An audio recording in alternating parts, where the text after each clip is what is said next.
Fala, Carlinhos. Boa tarde, prazer falar com você. É sempre muito bom conversar com você. Ei, Paulo, tudo bom? Prazer enorme, viu? Bom, E tá aí também a Carol, né? E o Luiz e Fernando. Um prazer falar com vocês e com os ouvintes. bom, E agora também espectadores, né? agora espectadores também. Vamos falar um pouquinho sobre a questão das questões de saúde do nosso município. A gente está vindo aí, está vendo nos postos de vacinação, primeiro um desinteresse da população, em alguns casos, em algumas modalidades de vacinação. E também a falta de vacinação em alguns postos para, por exemplo, a dengue não estava sendo encontrada em todos os postos de saúde da capital. Como é que a gente faz para fazer essa solução de atuação, principalmente na vacinação, que sofreu um enorme descrédito por conta da população? Paulo, esse é um ponto fundamental, né? Quem assumir essa prefeitura tem aí um desafio enorme em relação à atenção básica. E a atenção básica nós entendemos como assistência àquilo que é absolutamente fundamental que a população saiba e tenha, né? Começando pela vacinação.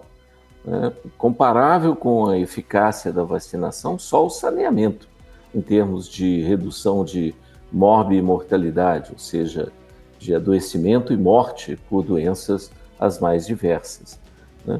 E em relação à vacinação, o que nós temos foi, ao longo, nós tivemos uma pandemia extremamente desgastante, né?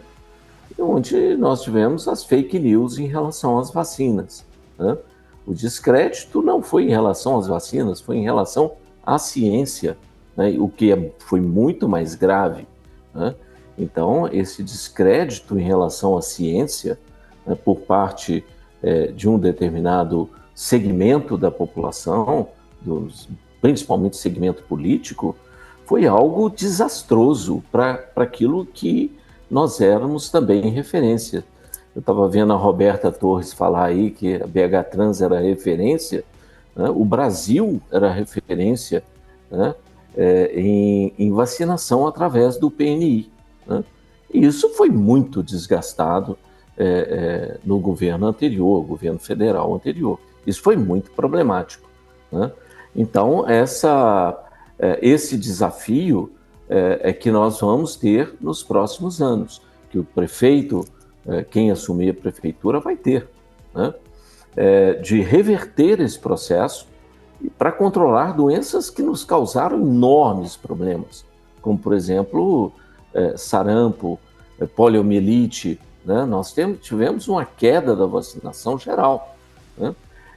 E isso é obrigação não só do governo municipal, mas do estadual e federal, reverter esse processo em termos de informação, né? É esclarecer a população em relação à importância da vacinação e, principalmente, dos riscos da não vacinação, né? Ter medo da vacina e não ter medo da doença, isso é injustificável, né? As vacinas transformaram, né, o nosso cenário epidemiológico no Brasil e no mundo, né? Doutor Em Carlos, relação a ter vacina, e você mencionou a vacina da dengue é uma questão de produção, né? Nós temos um laboratório que está produzindo em pequenas quantidades, então tem que haver uma priorização de população. Prioriza-se nesse momento crianças, né? Porque as crianças muito provavelmente ainda não tiveram oportunidade de ter contato com dengue. E dengue em criança é muito grave, então você tem que priorizar quando você tem pouca vacina. A capacidade de produção desse laboratório é pequena e é o único que está produzindo.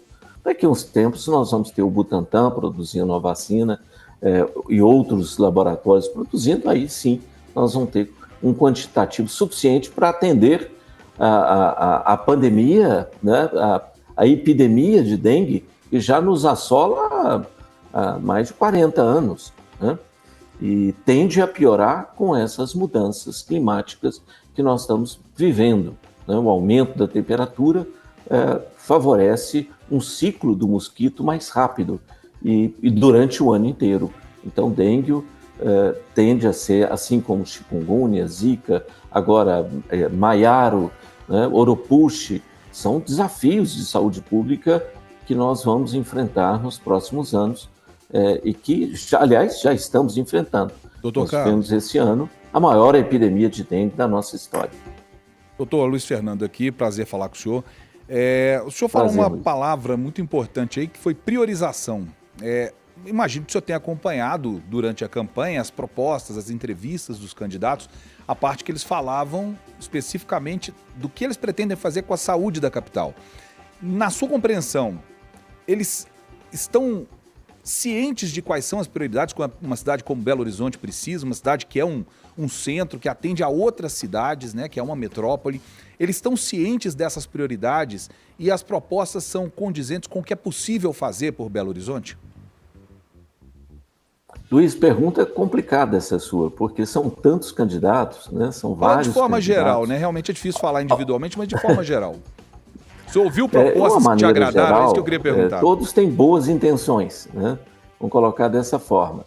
Agora, aqueles que vão fazer de fato aquilo que é necessário ser feito, que é priorizar a atenção básica, né? Então, aqueles que falaram em priorizar a atenção básica, vacinação, né? Saneamento básico, né? Ou seja, saneamento, né? Na grande água e esgoto, né? Isso é absolutamente fundamental, né? O sistema de referenciamento para alta complexidade, ou seja, o indivíduo é atendido num centro de saúde, ou numa UPA, ou numa unidade básica, ou numa UPA, né? Quando ele tem uma condição mais grave, ele precisa ter um hospital para onde ele ser encaminhado, né, com uma certa urgência. Eu trabalho no Hospital da Baleia, eu atendo e corro leitos no Hospital da Baleia, na unidade de terapia intensiva. As condições que os pacientes chegam são, às vezes, péssimas, né? Pacientes que já poderiam ter o seu problema resolvido nas unidades básicas ou mesmo nas UPAs, chegam em condição crítica nas unidades de terapia intensiva. E aí a mortalidade é muito alta. Então, esse sistema de referenciamento e a agilidade nesse processo é absolutamente fundamental, né? Incrementar novas e velhas medidas para controle de epidemias, né? Favorecendo vigilância epidemiológica, ou seja, melhorando o sistema de informações, né? Automatizando esse sistema de informações, que hoje, às vezes, o indivíduo fica lá preenchendo coisa no papel, né? Essa informação se perde, ela é pouco ágil. Então, melhorar o sistema de informações é fundamental. Quem defendeu isso, defendeu algo que é algo que nós precisamos, de fato, no dia a dia, né? A vigilância sanitária, a fiscalização de instituições que, às vezes, não têm a menor condição de trabalhar e que, às vezes, promovem surtos, né? Nós vimos a imprensa recentemente relatando surtos ocorrendo em consultórios clandestinos, né, de profissionais sem condições de realizar determinados procedimentos. Então, a vigilância sanitária é a defesa da população. Então, quem defende a organização do sistema para atender a grande massa da população, realmente está pensando em algo correto, né? E isso nós temos candidatos que têm visões diferentes desse processo, né? Mas, em suma, nós temos sim, né, que muita coisa que melhorar, né? Mas precisa de planejamento, precisa de organização e de intenção de fazer algo que de fato a população precisa.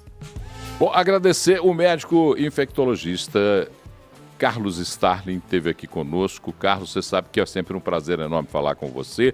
Muito saudade dos papos e das conversas. Um ótimo domingo para você e muito obrigado por ter participado do nosso programa de eleições aqui na 98.